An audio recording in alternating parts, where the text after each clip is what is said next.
Bonjour à tous, alors des nouvelles du poirier à abattre, eh bien voilà, il est en pleine floraison, hein, donc c'est parti.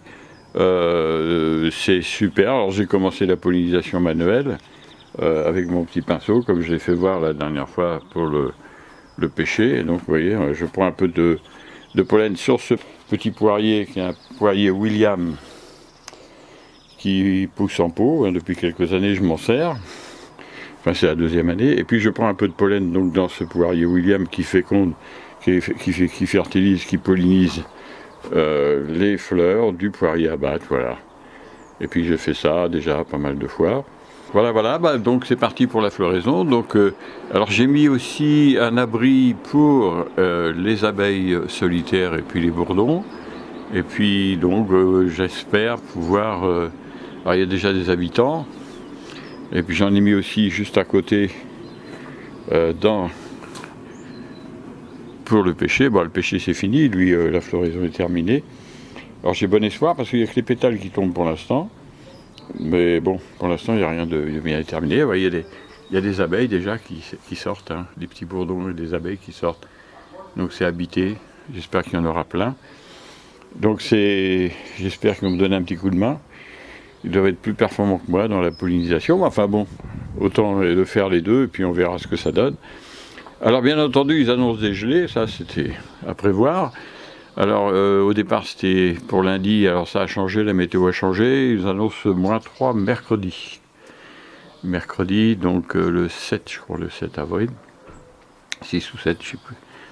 Donc voilà, on verra ce que ça donne. À ce moment-là, j'aurai plus qu'à mettre la bâche à dérouler. Et puis protéger aussi pour le pêcher à côté. Et puis voilà quoi. Enfin ça c'est vite fait, c'est pas le problème. -3 ça doit passer parce qu'ici il y a des murs, donc avec la bâche on doit pouvoir passer. Hein. Pour le pêcher d'ailleurs plus que pour le poirier, parce que les pêchers, on n'est plus à l'époque de la floraison, là maintenant, c'est un petit peu moins fragile. Bon, on verra ça. Alors ces petits abris sont top niveau, hein. Il y a même un petit goupillon, vous voyez, il y a un petit goupillon ici pour nettoyer, tic-tic, les petits machins, tac, tac, tac, là c'est super. Alors je suis pas sponsorisé, hein, juste que la marque, je la trouve super. Elle est bien aussi parce que les toits sont en zinc, enfin en métal. Ça permet d'avoir. Là j'ai mis à l'abri, mais si vous mettez des petits abris comme ça, sans toit métallique comme ça, ils vont pourrir très rapidement, s'ils sont pas à l'abri. Là, ça m'est arrivé, donc voilà. Alors vous voyez, dans ce petit abri, là, il y a un va-et-vient continu. C'est vraiment, il y a je ne sais pas combien d'abeilles et de bourdons, d'abeilles solitaires de bourdons. Celui-là, il est très vieux, alors il a un toit en bois et qui est beaucoup moins solide et qui n'est pas étanche. Vous voyez, un va-et-vient permanent. Hein, c'est vraiment super. Elles viennent dedans, là, c'est vraiment super. Vous pouvez, ça c'est vraiment un truc à faire parce que là vous avez du coup, c'est des abeilles. Alors, là vraiment, regardez-moi ça.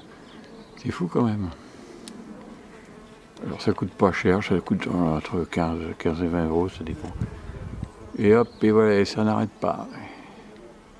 Et là pourtant il est plus de 19h, 19h30. Oui, et ça n'arrête pas toute la journée, tout ça.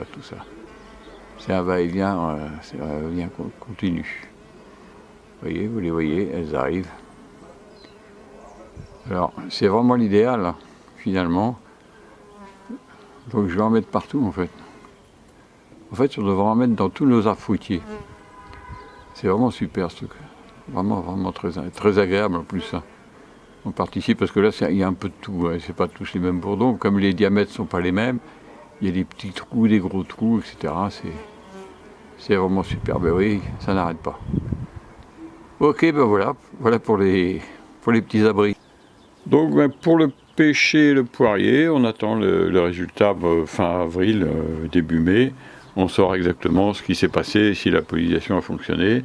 Alors je vous rappelle que j'ai greffé, donc vous voyez c'est bien parti les greffes. Hein. On voit bien là les deux pouces qu'il y a. Pour faire les deux dernières branches, qui seront deux branches avec une autre variété, qui sera de la William. Vous voyez là, ça part très bien aussi. Donc il y aura 4 branches de Abbat et 4 branches de William. Si bien que ça se pollinisera les uns les autres. Avec mes abeilles, solitaires et bourdons, j'espère qu'on arrivera à faire quelque chose qui fonctionne tout seul sans que j'intervienne, parce que on est souvent plus gauche que... Hein, donc il n'y a pas de souci. Voilà, et bien écoutez, pour cette nuit, on ne nous annonce pas de gel, donc je laisse tout ouvert.